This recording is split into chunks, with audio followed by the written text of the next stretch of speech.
their business, their industry, their job going forward. It's the conversation, not 5 months from now or 5 years from now, but right now. Totally. I mean, it's happening. I use it all the time for certain things. I think there's ways to do it. Ways to do it. Maybe not this way, but there's ways to do it. Have a great show tonight. Thanks, Connell. Great show. Catch you tomorrow. Hello. Good evening. Thanks for being with us tonight. I'm Blake Burman. This is The Hill on News Nation. President Trump takes to the White House roof, but his administration is aiming higher than that. Are we about to put a nuclear reactor on the moon? What his team is actually saying about that tonight. Plus, a follow-up with the FBI. Texas's top senator demanding the feds track down the Democratic lawmakers who fled the Lone Star State. This is Texas Republicans vote to arrest a dozen of those legislators. And here's what the president said moments ago. In a certain way, it almost looks like they've abandoned the state. It looks very bad. Yeah, go ahead, please. Should the FBI get involved? Should the FBI get involved? Well, they may have to. They may have to. No, I know they want them back. And outside the Beltway, one Republican already feeling the summer heat from voters back home over the president's signature legislation. And quite frankly, from where I sit, there's been a lot of misinformation out there about the bill. Okay, let's start here. Let's start there indeed. Will there be more of that for the rest of the month? But first tonight, here from the Hill, how about this one? Is Bill Clinton about to head under oath? The Epstein files, which, as you know, suddenly became all the rage for Democrats in this town, now with a new turn from the House Oversight Committee. A list of subpoenas going out today for some of the biggest power holders Washington came to know over the last 2 decades. In all, the House Oversight Committee today issuing 10 different subpoenas. It includes, for example, the 42nd president of the United States, Bill Clinton, who said he cut off ties with Epstein a decade before Epstein's arrest. Hillary Clinton, his wife, the former First Lady and Secretary of State. But it goes well beyond that. 6 attorneys general from the past 4 different presidential administrations, Democrats and Republicans, also receiving letters from the Oversight Committee with dates assigned for their depositions, plus 2 former FBI directors. You probably know these names here, Comey and Mueller. Now, as for Clinton, he is the 5th former president to receive a congressional subpoena throughout the entire history of this country, joining the likes of Truman, Tyler, Adams, and also Trump. The only one to actually provide testimony, you got to go back to 1846, John Tyler. But this obviously as well presents a headache for the current president, Donald Trump, who has vowed total transparency from the White House, but has faced critics from even within his own party who say that he has fallen short of that, or at least his administration has as well, on this very issue. Congressman James Comer, who chairs that Oversight Committee, also sending a letter today to the current Attorney General, Pam Bondi. Comer is requesting Trump's Justice Department to hand over all documents and communications related to the Epstein the Epstein case, the Epstein files, and Ghislaine Maxwell by August 19th. That, by the way, is just 2 weeks from today. So what about deposing a former president? Jesse Weber is going to get with me on that in a second here. But we begin tonight here on the Hill with the Republican from the state of Missouri, Eric Burlison. You know him by now. He's on the show frequently. He is a member of the House Oversight Committee. Congressman, I know you're rushed to join us tonight. Appreciate that. Thanks for being with us here on the Hill. Your colleague, James Comer, the head of the committee, sent out all of these letters today and all of these subpoenas. Let's go broad here for a second. The goal here is what? Goal here is the truth. And I think that I hope the public is recognizing that we're going to bring everybody in. If we're going to have this discussion, we're going to bring in the Democrat attorney generals. We're going to bring in the Republican attorney generals. Anybody that was involved in this Epstein investigation or lack thereof, or failed investigation efforts. And so we're going to bring them in. I think it's the American people are sick and tired of having this government not be honest with them about, all things, especially this. And I think the fact that this is such a recent event, and that that we're seeing so much work being done to cover up this investigation. I think the American people are demanding answers. William Jefferson Clinton, do you expect him to show up? Do you expect him to answer questions? I don't know. I hope that he does. I think that if he's going to plead the fifth, that will be very telling. Look, he's why do you go there? You think that's where he goes? Do you have an inkling, or you're just speculating? I'm just speculating. But look, he was with Jeffrey Epstein on the plane at least 20 plus times. There's reports that he visited the island multiple times. And so we want answers to that. I think the American people deserve answers for that. If anybody knew Jeffrey Epstein, it would be somebody that flew with him and went to his island 20 plus times. Full, complete, and unredacted. That's what James Comer says he wants from Pam Bondi. You don't really think you're going to get unredacted files, do you? And this is the question of whether or not Congress has the authority. And I think that we need to remind the government that they work for the American people. They work for those of us that were elected by the American people, and that they have a responsibility to respond. So we'll see what the Department of Justice does. I hope that they do release this in full transparency. You know, Republicans have pushed back on Democratic Attorney Generals Eric Holder, 2012, Fast and Furious, Merrick Garland, 2024, the Her recordings. They held him in contempt. Would you do the same for Pam Bondi if she doesn't come forward with this request? We'll have to take a look at that. That's not something I've thought of, but look, if she's going to be completely defiant, then I think we may have to call a spade a spade. We'll leave it there. He is the Republican from Missouri on the Oversight Committee, Eric Burleson. I think it says Springfield is where you are tonight. Thanks for being with us tonight here on the Hill. Thank you, Blake. Yep, Anytime. with me now. Yeah, of course. With me now, Jesse Weber, NewsNation legal contributor, host at the Law and Crime Network. Weber, I called you today when I saw the story pop, and I said, whoa, wait a minute. Subpoenaing the 42nd president of the United States of America and trying to get him to walk into that building behind me, or frankly, really, they'd probably do it anywhere for a deposition. That going to happen? So first of all, they have the power to subpoena him, and here's the really important part. I think it's the very act of issuing the subpoena that's the most important part, because what is the value of the information he's going to provide? We don't know. He has very few avenues to legally challenge this. Why? He wasn't the president when he flew on the plane. He was a private citizen. Now, he can definitely make an argument. He can object. If he's subpoenaed, he may not show up. It becomes Congress whether or not they want to enforce the subpoena, and then there's going to be a battle back and forth. But in terms of invoking executive privilege, he's going to be very limited to do that. And by the way, if the courts take a look at this, traditionally, they usually adhere to the discretion of Congress. And he may challenge and say, well, wait a minute. Congress does, what's the legislative purpose that they're asking me to subpoena? They say that, you know, to make sure that sex trafficking doesn't happen. I'm paraphrasing here, but that's what's in the letter essentially. I think they have an argument, and if their argument is it's oversight, look, we have a responsibility to the American people for transparency. Look, let me tell you, Blake, I think right now subpoenaing the gamut of people who may or may not even be connected to the investigation or prosecution of Epstein or Maxwell, that's not the point. The point is we're doing something. The point is we're trying to get transparency. You're not getting it from the DOJ, we'll do it. Now, a lot of these interviews will happen behind closed doors. Would we ever know what they testified to? Will we ever know what the transcripts say? Maybe not. And by the way, at the end of this whole investigation, let's say in a world everybody testifies and they get everything that they want. Will their conclusion be the same as the FBI and the DOJ? That will be very, very interesting. Tee up Bill Clinton back for me way back when, because Jesse, as you know, he has some history with depositions.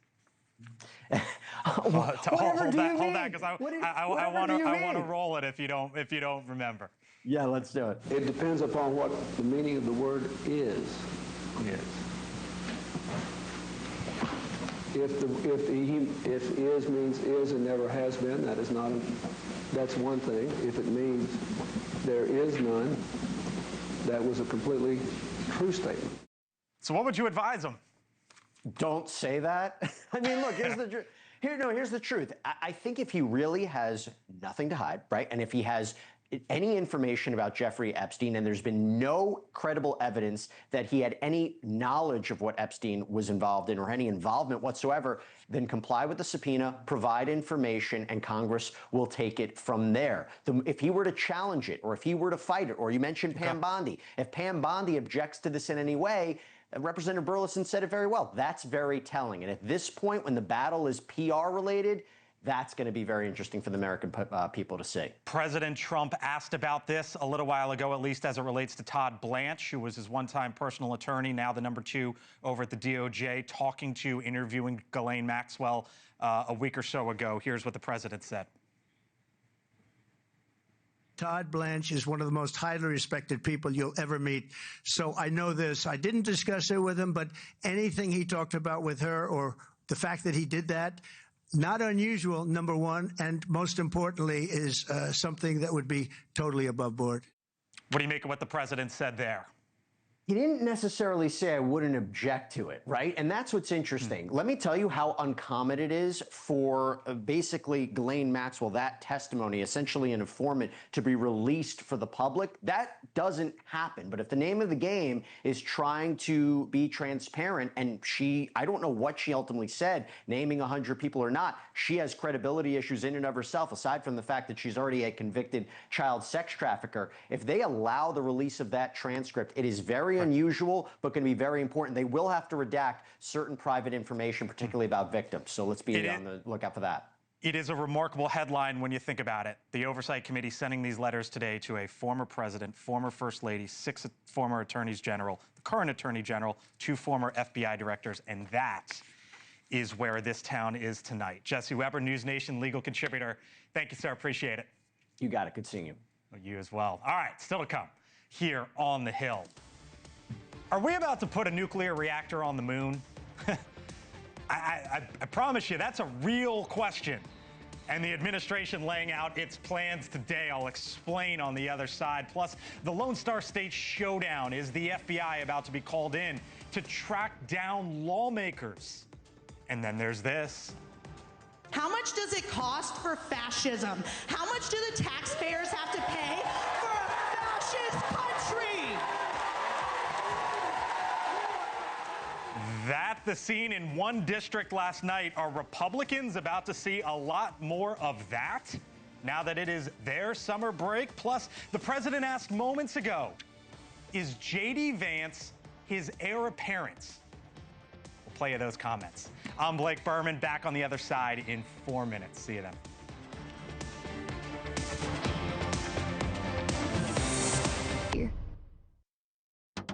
All right, so how about this question? Are we about to put a nuclear reactor on the moon? The Transportation Secretary, Sean Duffy, suggesting today that is very real. So we've spent hundreds of millions of dollars studying, can we do it? We are now going to move beyond studying, and we have given direction to go, let's start to deploy our technology to move to actually make this a reality. Certainly out of this world, but the smartest minds in space have been talking up the need to leave this planet for years now. What is important is that we establish a self-sustaining city on Mars. This is important for the long-term future of humanity, or consciousness as we know it. If we move out into the solar system, for all practical purposes, we have unlimited resources. Retired NASA astronaut Jose Hernandez with us here in a moment on this possibility. But first, to our Kelly Meyer live from the White House. Kelly, it was interesting because the Transportation Secretary was talking today about drones, and then he gets this question, and he was like, I didn't know that this was going to come up, but here we go. Exactly, because he's wearing 2 hats here. He's both the Transportation Secretary and the interim NASA administrator. So he's like, well, I guess I could take a question on this while I'm here at the Department of Transportation too. But he was saying that the focus here, and he did answer the question confirming the news that this is the plan, and he says this is being fast-tracked because the U.S. admits it's behind. Take a listen to this. If we're going to engage in the race to the moon and the race to Mars, we have to get our act together. The directive here states that the first country to have a nuclear reactor could, quote, declare a keep-out zone, which would significantly inhibit the U.S. So this reveals this race with China and Russia here. The White House is pushing for increased funds for human spaceflight in 2026. But this is as NASA is facing cuts to other programs, including a nearly 50% cut for science missions. Blake.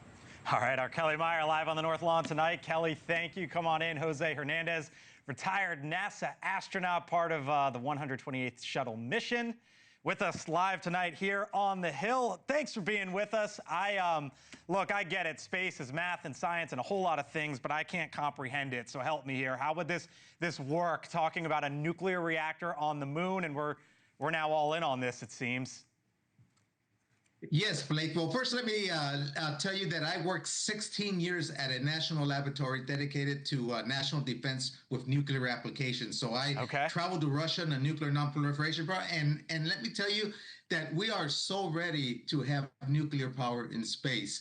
All we have to do is we have to downsize it to have micro reactors that can then be shipped up into on a Falcon 9 rocket to the surface of the moon, because we need a power source aside from the solar panels. There's parts of the moon where solar panels aren't going to be friendly, aren't going to produce enough energy, and the only other source is nuclear power. And we can miniaturize it up to produce about 100 kilowatts. It would weigh about 10 tons, and that we can take up to the surface of the moon. So do we need it because this is the new frontier and we keep pushing and pushing and pushing, greatest country on the planet, and let's see how far we can go? Or is it because of sort of what the administration laid out, which is this is the U.S. versus Russia versus China?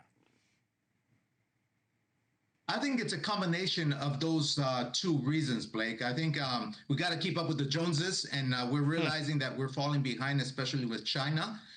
But the other thing is it makes sense as having that as a power source, especially once we set our sights to go to Mars and beyond. You can envision not only having a nuclear power source, but a nuclear propulsion system for long duration space travel. All I know, Jose, is the smart folks like yourself and Musk and Bezos say we need to be multiplanetary. It's hard for me to grasp. I can't wrap my mind around it. But here we are. Discovery pushes innovation, Blake, and so that's why we got to push. We got to push space so that everything that we invent up in space has great applications here on Earth. I'm sure it does. The future is wild. Thanks for being with us tonight. We'll talk to you again soon, Jose Hernandez. Appreciate it. All right, still coming up tonight here on the Hill. By the way, before we move on, don't you know, our Kelly Meyer tomorrow interviewing the Pentagon's drone chief. Speaking of all the things that we're sending up into the air. Kelly getting a behind-the-scenes look, and we're going to show that to you here on the Hill tomorrow night, 6 o'clock Eastern. Stick around for that. Hope you join us for that tomorrow. But before then, and still to come tonight, the redistricting rift. How big will the battle get in Texas? There's now talk about sending the feds in. The president is weighing in on that. And who is the heir apparent to the president? He was asked about it a little while ago. It was the furthest he has gone to date. The president's comments when we return.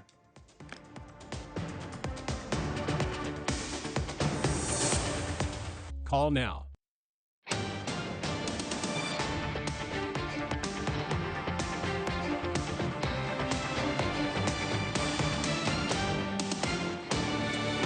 All right, welcome back here to the Hill on News Nation. Live look in the state of Texas tonight, Austin, where the legislature ground to a halt, second day in a row. House Democrats, many of them not in the state, effectively stopping a vote on new congressional maps.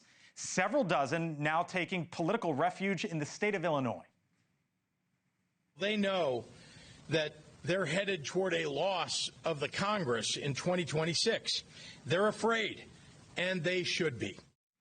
Senator John Cornyn, the top Republican senator in that state, now calling for the FBI to step in and bring those lawmakers back. The state's attorney general saying if they're not back by Friday, they'll be stripped from office. President Trump says redistricting isn't something that is new to Democrats. The Democrats have done it long before we started. They've done it all over the place. They did it in New York. They did it in a lot of different states. They've done it in California, by the way. Before this, they've done it in California. So we'll see what happens. And at issue here, potentially 5 seats in play in the state of Texas. But here's some of the potential fallout. There are reports out of the state of Indiana tonight that the Vice President, J.D. Vance, will visit there in 2 days. And that state's congressional map could very well be discussed when the Vice President sits down with the Republican governor. And just down the road from us, in Maryland, the Democratic governor there, Wes Moore, saying all options are on the table in his state as well. So that gets to the whole point of, well, if you do it, we're going to do it. And then if you do it, we're going to do it back, and on and on and on down the country. If, and we're not saying that's going to happen, but you hear now all these states talking about shifting the congressional maps, as it is the tightest House of Representatives in modern political history, and they all have eyes toward 2026. What could that look like? Well, we tallied it up. And here's what I want to show you here, the red and the blue.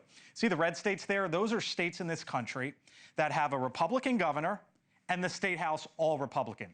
Conversely, for the blue, they have a Democratic governor and the state house is all Democratic, right? So not kind of shocking here, right? That occurs for the Democrats in the Northeast.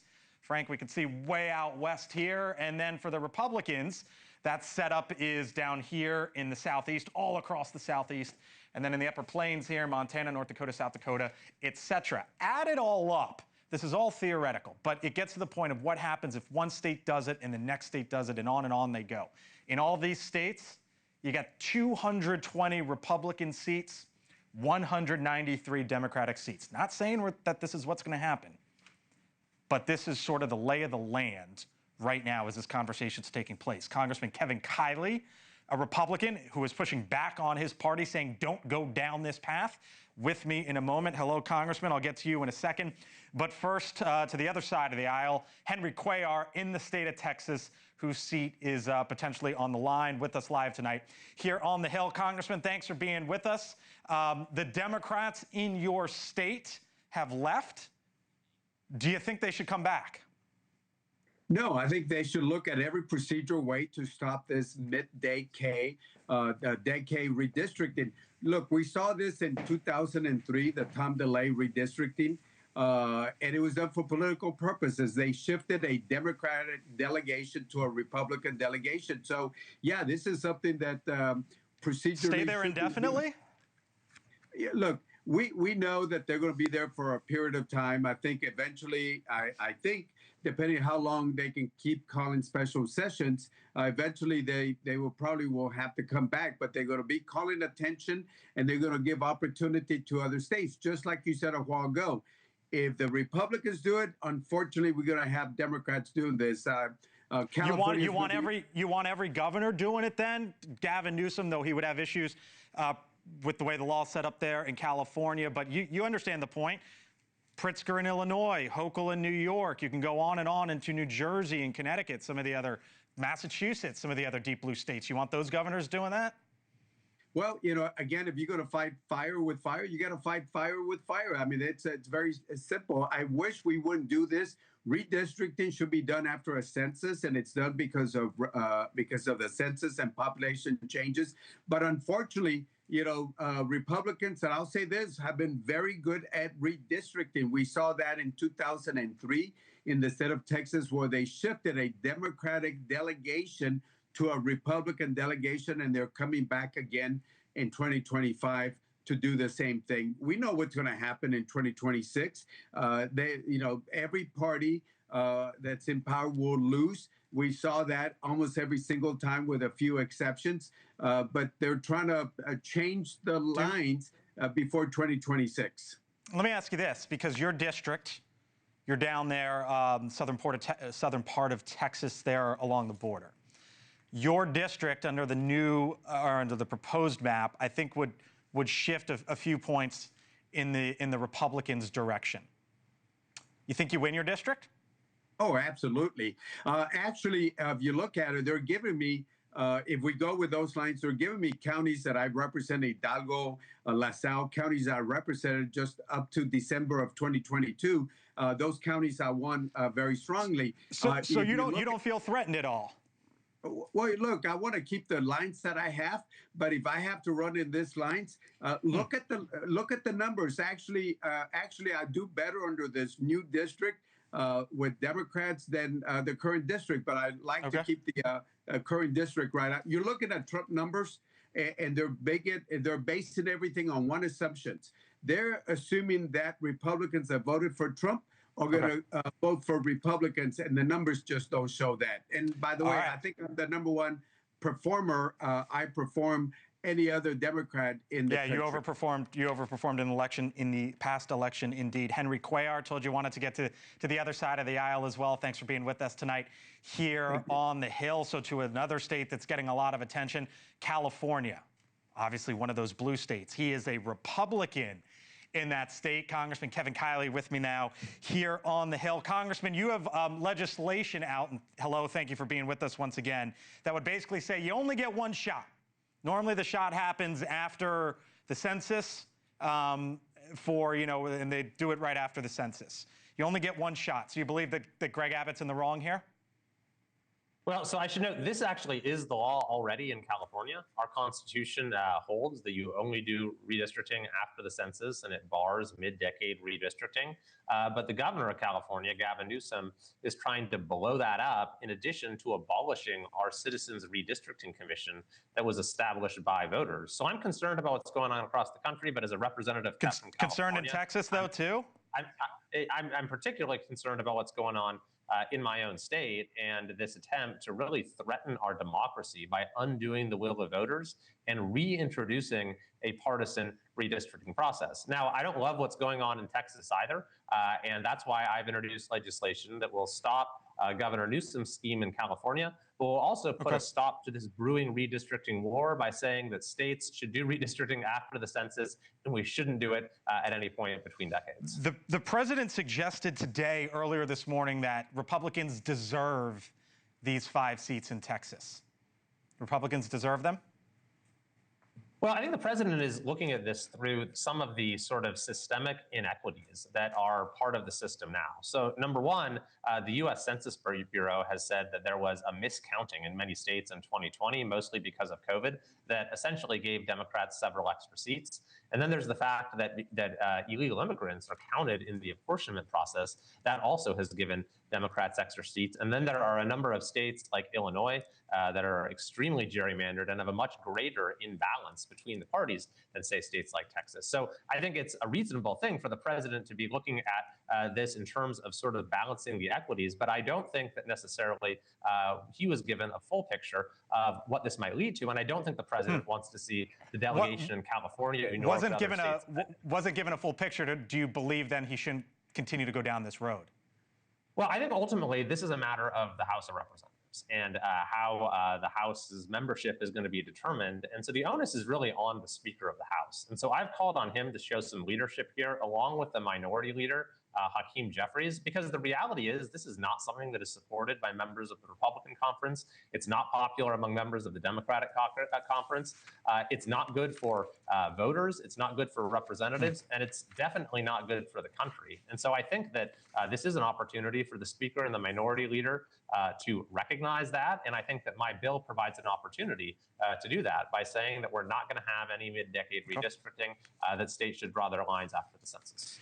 Heard from both sides of the aisle there. Kevin Kelly, a Republican in a blue state. Henry Cuellar, a Democrat in a red state. And both of them, in one form or another, in the middle of it all. Congressman, thanks for being with us tonight. Appreciate it. You bet. Thanks.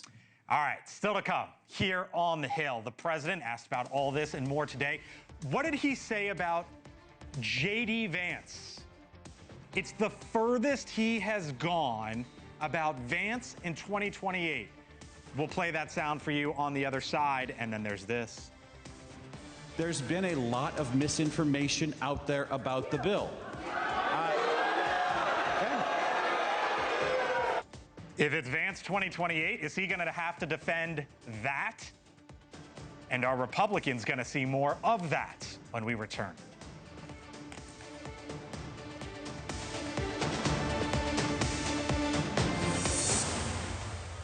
All all this week. NewsNation's on the ground in Ukraine with exclusive access to cutting-edge technology that could change the course of the war. I'm Robert Sherman. Come back to Ukraine on the front lines all this week on NewsNation. Sleep.com. All right, what better place to be for the developer-in-chief? Would you look at that, President Trump?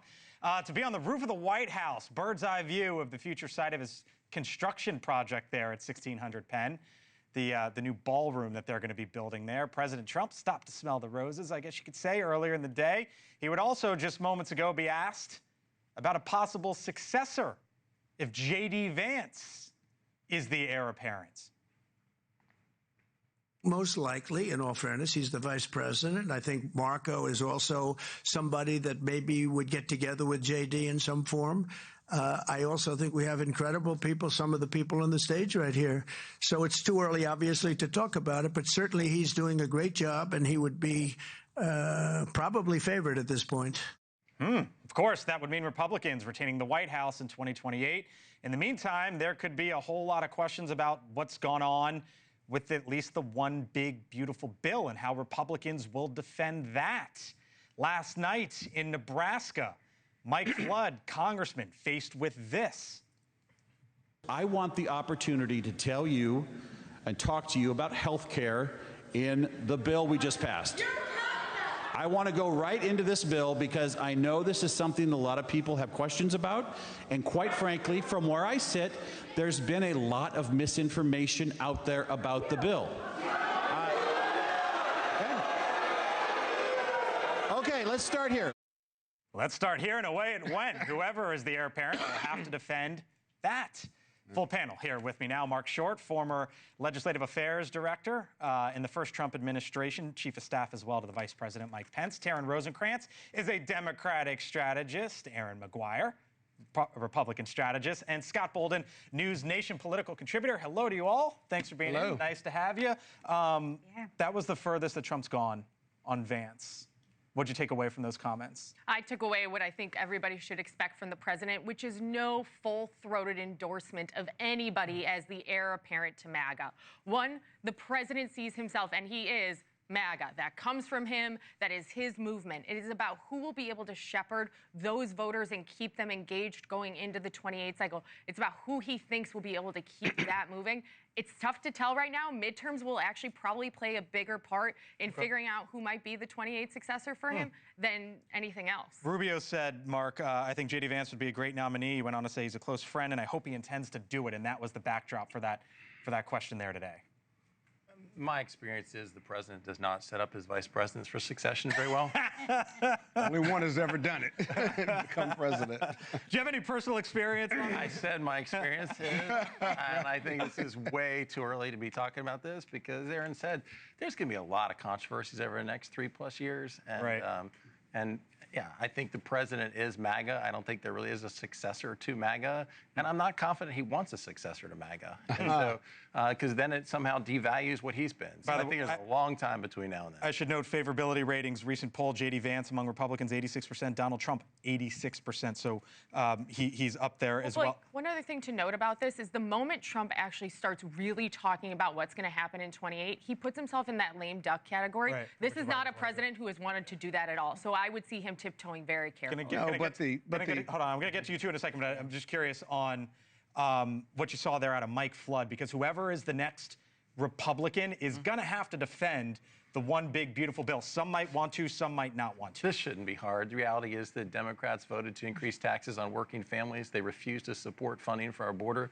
They refused to support funding for our military. This really shouldn't be hard. I think the challenge that he's running into is that there's a lot of other controversies that Donald Trump brings into the equation. At that town hall, there are a lot of Jeffrey Epstein questions. There are a lot of questions about trade agenda, particularly in Nebraska, an exporting agricultural state. There was a lot of stuff that was brought into that debate. So how do you, so when that is what gets thrown your way, Well, that's going to be the debate back and forth. Well, of course, and there's a lot in that bill that the Republicans can argue for vis-a-vis lower taxes, but there's a lot of bad stuff in that bill that's going to affect working class people, the core of MAGA, including millions of people being taken off Medicaid and health care, which is a really strong point for Democrats to be making, regardless of whatever the Republicans say about taxes on tips and so forth and so on. But it's really about the juxtaposition between a ballroom expansion that's spending billions of dollars and people losing health care. People are going to die because they don't have health care. Hospitals are going to lose resources. That's a bit research. verbose. No, it's not, though. Oh, it's not, because everybody's hospitals gonna lose die research. You lose yourself, Research. That's the choice we made. That is the choice he made. A ballroom, cancer research. Privately funded ballroom. No, you know, By the at president the end of the day, so a not White House taxpayer dollar. expansion, we didn't have money for this. Well, we're not spending money chose- on it. You made your priorities quite clear. And how did y'all defend when Bill Clinton pushed for work requirements? You know or what? when You Barack want to talk Obama about did? 1992? Let's go for it. Or Barack but Obama. that's not where we're Barack at right Obama now. supported work If you want requirements. to talk about Barack Time out, Obama, I time think the out, whole time out, country time would out, talk time about out, time health care. out. So let's go for it. Let's go for it. Part of the backdrop here, and we've focused a lot on Republicans. How do you defend this? On a summit in Mexico City, Delia Ramirez, Congresswoman, Illinois, I'm a proud Guatemalan before I'm an American. Well, you know what? I don't think anyone I think we do not want to say that the Democratic Party should be saying that we're going to have to defend one person, one action, one voice. And I don't think that that's something that we should have to do. If you want to say that, I think we can say, look, she's saying that. That's her words, and I don't think that that's the party. And I don't think right now that is the party. I don't think that's what we have to be doing. But all of us in this country are from somewhere else. That's why we're Jewish, a proud nation of immigrants. You're Mexican American. You are what you are. Right. You are who you are. And if you don't like the rhetoric, so be it. But if she feels that's that what way, I'm saying. I'm an African American. I'm not going to stop saying that.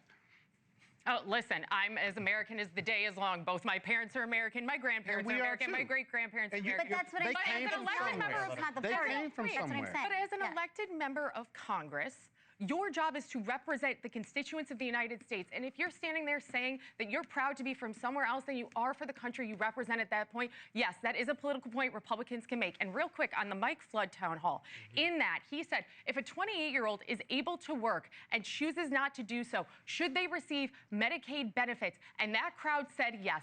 That's lunacy banana nuts. And if that's what Democrats decide is their message, well, you also said people are going to die, too. Here's what I want to end on this. It actually happened. It is true. Democrats thought true. It was in the Hill supporting. People are going to die. Here's where I want to end. Sought flood on Epstein. Roll that real quick. Why are you covering up the Epstein files? At the next pro forma session of the Congress, you'll find my name as a sponsor on a resolution from the House Rules Committee to release the Epstein files to protect the victims. I am for the release of those records.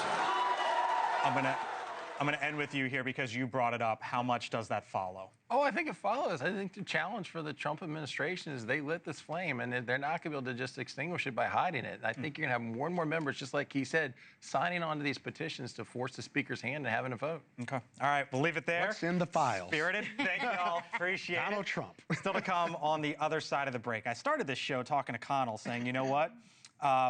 Connell ended his show talking about AI. And I said, I'm going to give you an example of what's going on in this town. It's a company and a name that I promise you should know about. We've talked about it. My take, other side of the break. And coming up on Elizabeth Vargas Reports, she'll be digging into a new report on the deadly Titan submersible implosion back in 2023. Could disaster have been prevented?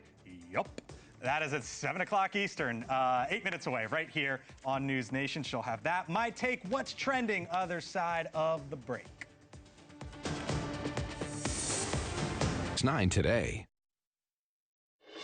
All right, if you're just getting home, trying to catch up on your day, here's some of the stories that are trending right now on thehill.com. This is probably the biggest political story there is right now down in the state of Texas. The main senator there, John Cornyn, presses the FBI to jump in. As some of the Democratic lawmakers have fled to Illinois, they are trying to stop the redrawing of the congressional maps there. Politics back and forth on that one. How about this?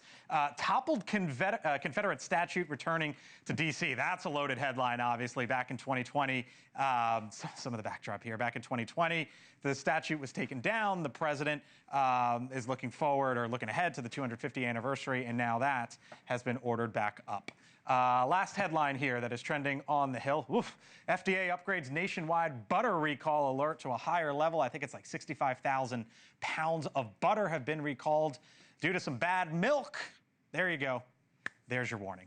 Check out these stories and more. All you have to do is scan the QR code on your screen or visit thehill.com. All right, time for my take now. And I told you earlier this year to keep an eye on Palantir. That is the AI-powered tech company with deep connections to the U.S. government. And now Palantir is doing a whole lot of told you so, too. Palantir revealed on its earnings call just the other day that year-over-year growth, would you look at this? Year-over-year growth, for the first time, it hit rather 48%, and for the first time it achieved $1 billion in quarterly revenue. The chart here continues to go up and to the right. When you talk about the growth picture there. Now, just to give you a couple examples, it just announced a $10 billion contract with the Army. Its Maven Smart system, which uses AI as its backbone, integrated throughout the Army, Air Force, Navy, Marines, Space Force. Its CEO, a quote machine during its earnings call. We are very, very bullish on America. We have some really crucial and important clients internationally, large clients, commercial clients in Europe, and also government clients outside of America that we're proud of. But this is an American revolution. Now, what's clear is military capabilities are far beyond we are likely to ever know. They are changing in real time, and AI is leading the new charge. And while Palantir might not be a new name, it is a sign of the times. Here's one way to think about it. Right now, its value is essentially that of McDonald's and Disney combined. The new frontier that we continue to cover here on the Hill. I thank you for watching us tonight. I'm Blake Burman.